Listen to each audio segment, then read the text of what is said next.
The speakers will be introduced by George Poulos, and Cynthia was the lady who had addressed us in relation to the library conducted with George as well. George. It's my great pleasure to introduce Vicky Fraioli from Modesto in California, United States of America. Both of Vicky's maternal grandparents were from Kythera. After studying at school around Modesto, she graduated at the University of California. She's worked with children with learning disabilities as a resource specialist in the public school system in California for 37 years. 2 years ago, she retired. She has a deep love for Kytherian genealogy, and with a little help from many, many friends around the world, has constructed an enormous family tree for the Kytherianos, Kytherianos and Albieris family, as well as several other Kytherian families from Modesto in California. One of the great moments, one of the funny moments of Kytheraismos was the previous conference in Kythera, when she rolled out the family tree, standing up on a ladder, and it wouldn't actually roll down from ceiling to the floor. It rolled onto the floor. It was so big. It rolled from about a 16-foot ceiling right across the floor. So she's done a lot of work in genealogy. It is my great pleasure to introduce Vicky Fraioli to tell us about the Kytherian Society of California.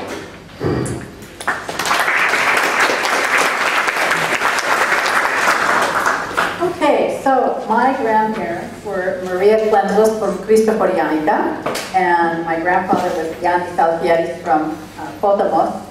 They actually left Kythera pretty early, like in the early 1900s, and went to Egypt, Alexandria, Egypt. And first my grandfather came over in 1906, and about a year later, my grandmother, with 2 little ones in hand, came on a boat all by herself all the way to California. Came to New York first and then had to get on a train. Not speaking a word of English, and traveled all that way by herself, which, you know, we think is pretty courageous. I used to think that I didn't have any Kytherian relatives, but as I've gotten through this journey of genealogy, I found that just about everybody in the northern part of the island.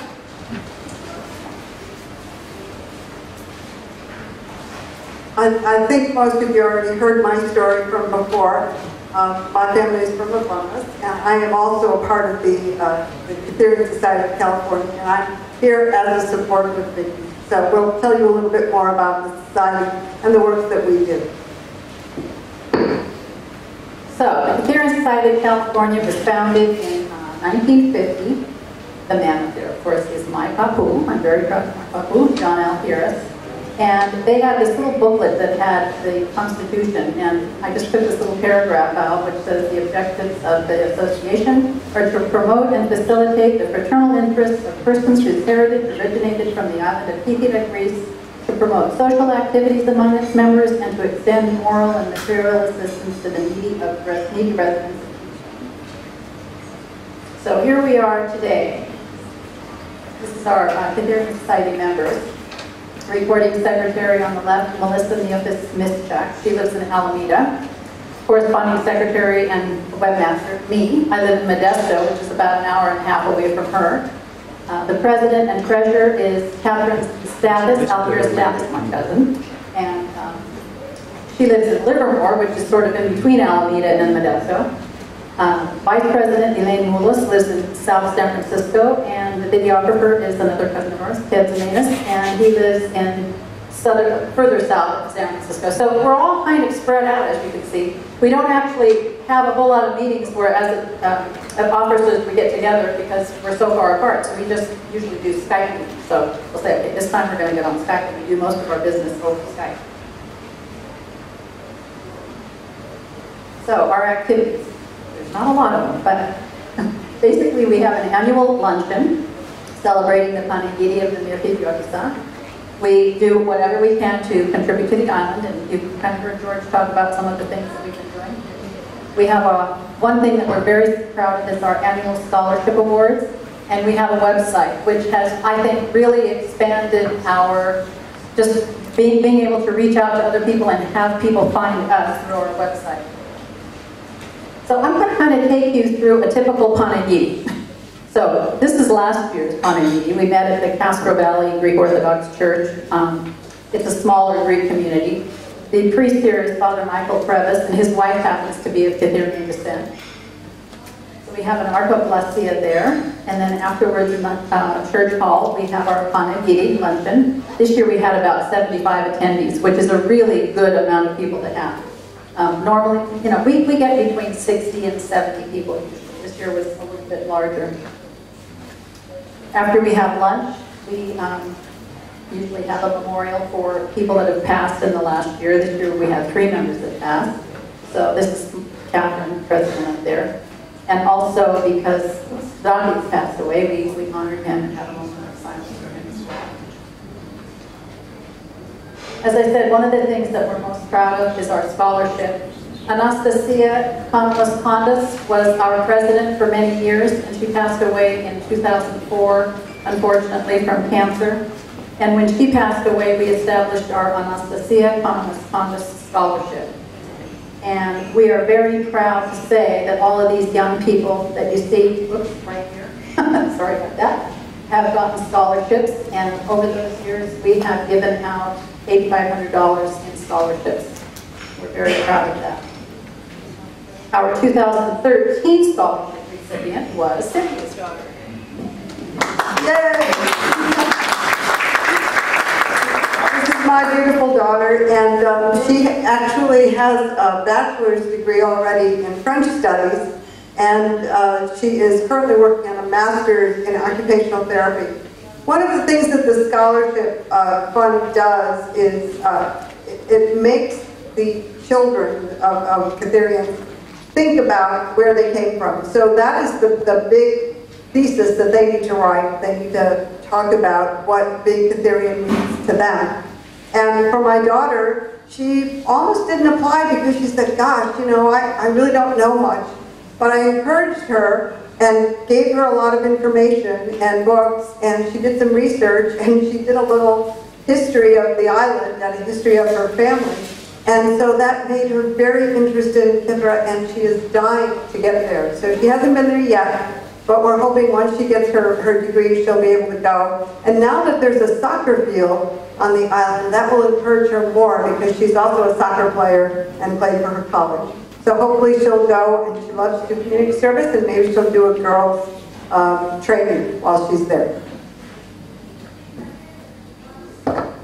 Okay, also, usually somebody has gone to the island. It's usually me. This last year, it was John Economos and Eve Caminos, and they each gave a little, they each spoke a little bit about, John spoke about how the economy is affecting people on the island, and Eve is, she gave a plea for money for Ayos Theodogos to help with the renovation there, and as a result of her plea, we collected more than $200 for that.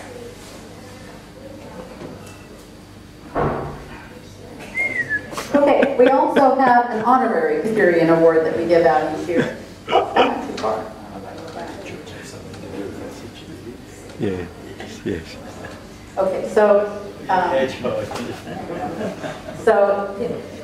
many of the people that come to our luncheons are not Kytherian. Many of our Kytherians marry non-Kytherians, and yet these people work very hard. And so we always have an honorary Kytherian award, and that just is just another good thing.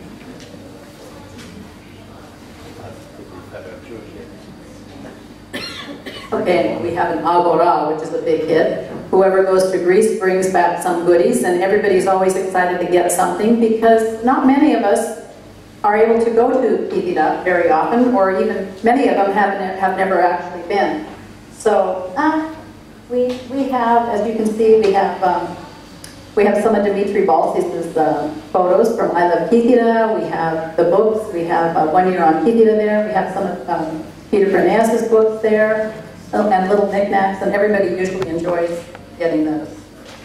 It's not a fundraiser, really. We don't make a lot of money because we just want to sell them and have everyone enjoy them. And then actually one of the things that we do make money from is our raffle. And members each bring 1 or 2 raffle prizes, and then we raffle things off. And we also have, sometimes we'll have an auction. This last year we had an auction, and one of our members is married to an artist, and he's done some paintings of scenes in Kythera, and we've auctioned those off in previous years too. So this is basically where we get our money from. You know, we have $30 in dues each year. And, you know, like I said, the luncheon we don't really make money from because basically it's just to cover the cost. So the money that we do make is from the raffle or the auctions. When we send out our reservation form, there are places on there where people can make donations. One is for memorial donations in memory of a loved one. They can make money and make a donation for scholarships. And two that we added just this year are the Municipal Library Fund and the Kytherian Fund.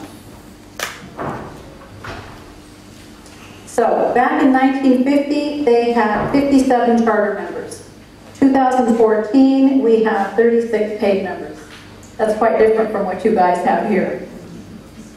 As I said, the luncheon this year we had, usually we have 60 to 70 people. This year we had 75. Our numbers may be few, but our contributions are mighty. So I got mighty now.